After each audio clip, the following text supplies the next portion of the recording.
Okay. Hello, welcome back to दोस्तों, आपका new channel educational star 4.4 में एक बार फिर से स्वागत है। जैसा कि आप लोग जानते हैं, आज हमारा जो युग चल रहा है साइंस का युग चल रहा है और साइंस के युग में केमिस्ट्री का अहम योगदान होता है। केमिस्ट्री के अहम योगदान को जानने से पहले हम केमिस्ट्री के बारे में चर्चा करेंगे कि केमिस्ट्री में सबसे पहले पदार्थों के वर्गीकरण के बारे में हम लोग चर्चा करेंगे। तो पदार्थों के वर्गीकरण जानने से पहले आप लोग ये जान लीजिए कि केमिस्ट्री में पदार्थों का जो वर्गीकरण होता है वो दो आधार से किया जाता है। कितने आधार से? दो आधार से। देखिए, ऐसे तो केमिस्ट्री में इस वर्गीकरण का कोई खास ख्याल नहीं रखा जाता है, लेकिन फिर भी अगर आप मान लीजिए जैसे आपको जीने के लिए सांस की ज़रूरत होती है, उसी प्रकार केमिस्ट्री में पदार्थों के वर्गीकरण को जानने की ज़रूरत होती है। तो चलिए, पदार्थों के वर्गीकरण को हम लोग जानेंगे। सिर्फ बेसिक से लेके हायर स्टैंडर्ड तक हम लोग आप लोगों को लेके जाएंगे। तो चलिए जानते हैं कि पदार्थों का वर्गीकरण कितने आधार पे और कैसे कैसे किया जाता है।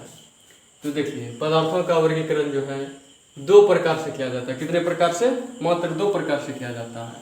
पहला भौतिक आधार पे और दूसरा रासायनिक आधार पे। पहला भौतिक आधार पे और दूसरा रासायनिक आधार पे। जब हम भौतिक आधार की चर्चा करेंगे तो पदार्थों को कितने आधार पे बांटे हैं? तीन आधार पे। कितने भागों में विभाजित किए हैं? तीन भागों में विभाजित किए हैं।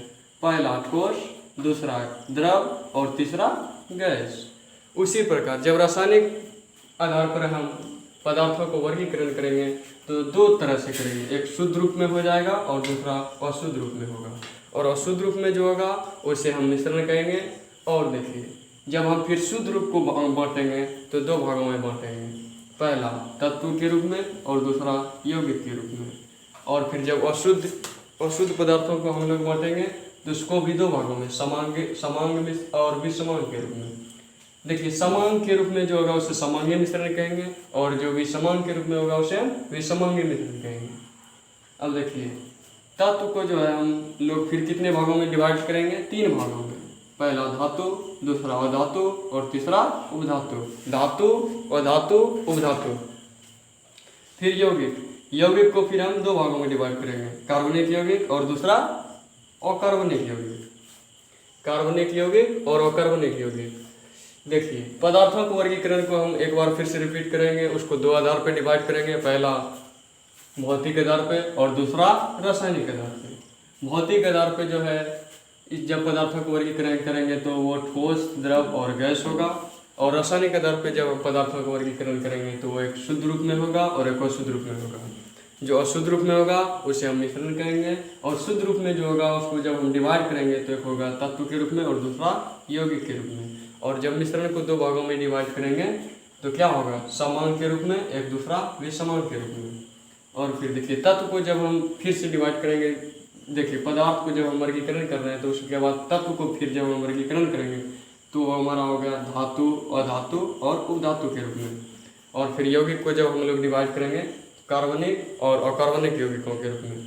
देखिए, ठोस, द्रव और गैस के बारे में जब हम लोग चर्चा करेंगे, ठोस की जो होती है, हमारा जो पदार्थ ठोस होता है, इसका कारण है कि इसकी आकृति और आयतन निश्चित होते हैं। ठोस की आकृति और आयतन निश्चित होते हैं। फिर देखिए, द्रव की जो है आकृति अनिश्चित होती है, आयतन निश्चित होता है। द्रव की जो है आकृति अनिश्चित होती है और आयतन निश्चित होता है। और गैस की जो है आकृति और आयतन दोनों अनिश्चित होते हैं।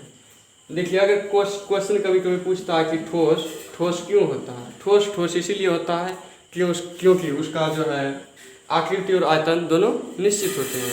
आकृति, आयतन दोनों निश्चित होते हैं और इसके अंदर जो है अंतराण्विक स्थान जो होता है बहुत कम होता है और अंतराण्विक बल जो होता है बहुत ज़्यादा होता है।